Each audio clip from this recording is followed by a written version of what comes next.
Hello again, welcome to another topic video, and this time we're going to be focusing on the circular flow model of income and spending, which is part of your introduction to macroeconomics. The circular flow has four key components. Households or consumers, they buy goods and services produced by businesses, and of course they receive income from their work, from other investments, for example interest from savings and rent from the ownership of homes.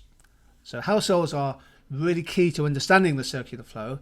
Consumer spending is far and away the biggest single part of aggregate demand, for example in the UK economy. Businesses hire factors of production, they hire land, labour and capital.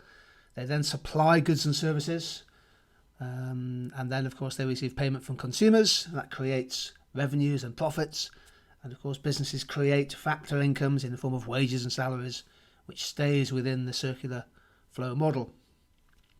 We'll look at governments in a few minutes. Governments collect taxes to fund their collective spending on public and merit goods, education, health, defence, and also to provide welfare support. Government spending we normally label as G, the big G. And in most countries there's a sizable and a significant external trade sector. Businesses are exporting goods and services and generating inflows of foreign currency. Consumers and businesses and governments are importing goods and services from other countries, and that of course takes money out of a nation's circular flow model. The basic circular flow is between households and firms. So households are buying goods and services, and that's a flow of demand into the business sector. How do they do that? Well, of course they need to generate some income to be able to afford their consumption.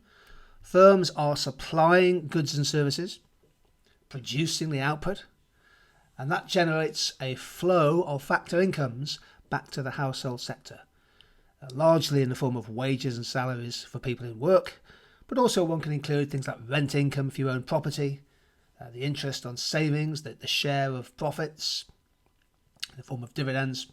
There's quite a significant income flow from businesses to households. The key to understanding the circular flow in its basic terms is to understand that it's essentially a series of flows between households and businesses with feedback loops. Let's bring the government into the model in terms of their relationship with us as households. They tax us, direct tax such as income tax and national insurance, indirect taxes such as VAT and duties on alcohol and cigarettes. So governments create a leakage from the circular flow to the extent that they tax people, but equally they're injecting money into the circular flow through social transfers.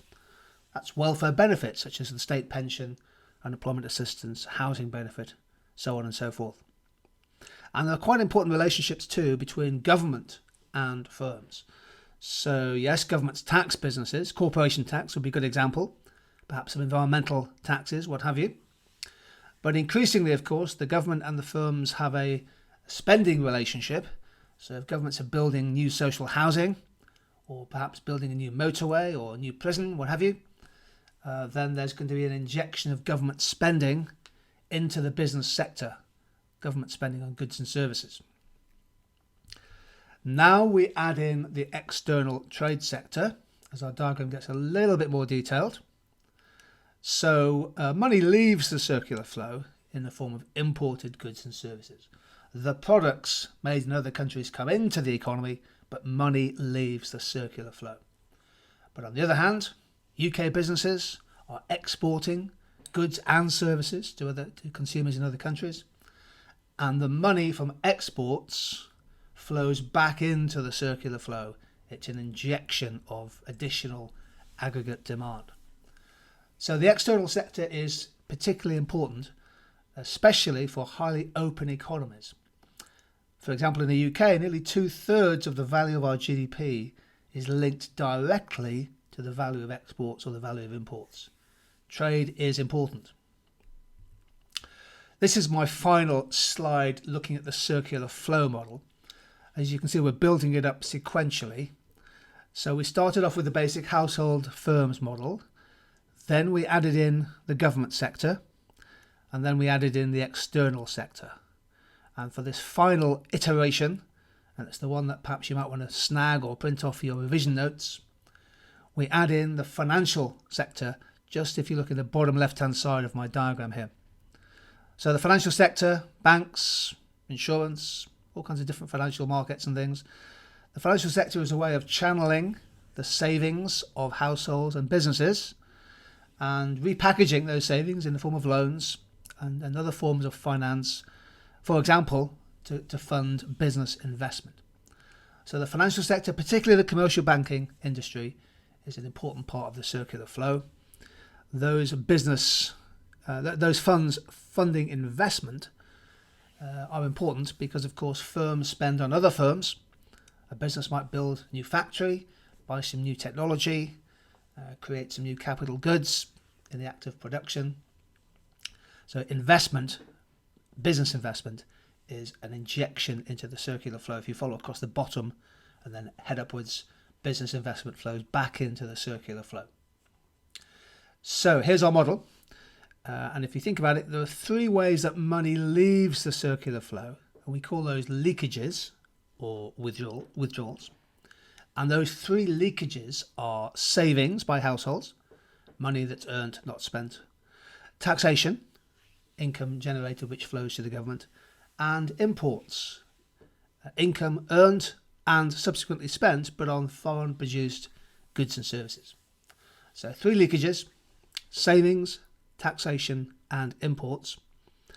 But on the other side, there are three ways that extra demand can come into the circular flow.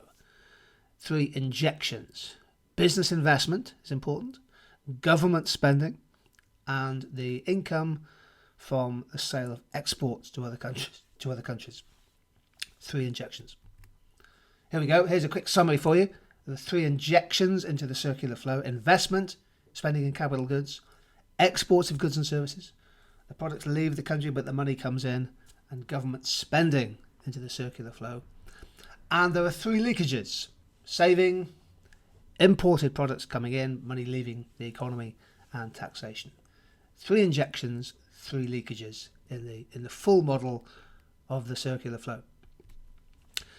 So withdrawals essentially is money leaving the economy, and that tends to depress or deflate the level of demand and output, whereas injections add to demand in the circular flow and inflate the value or the volume of production in the economy. Simple rule of thumb here: when the rate of injections is equal to the rate of withdrawals, then we say that the circular flow effectively is in balance. If injections are greater than leakages, then other things being the same, the level of national income or GDP will go up.